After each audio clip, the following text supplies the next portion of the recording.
मनोज जरांगे सातारा संस्थान मिरज आणि कोल्हापूर संस्थानाचं गॅझेटियर लागू करण्यासाठी पश्चिम महाराष्ट्रात बैठका घेणार आहेत। पुढच्या महिन्यात सोलापुरात पहिली बैठक घेतली जाणार असल्याची माहिती मनोज जरांगेंनी दिली।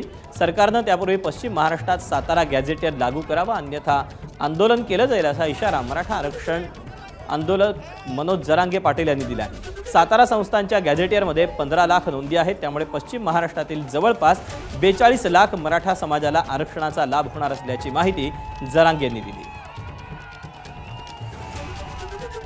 सातारा संस्थानचा GR निघणार म्हणजे निघणार, त्याशिवाय मी गप्प बसत नाही तर मग घोड्यात लावतो त्याला, नाही दिले दुश्मनी झाले हो मला। मी असं तुमच्यासाठी तुमच्या लेकरा बाळासाठी बोलतो म्हणून मला दुश्मनी झाले। ABP माझा, उघडा डोळे बघा नीट।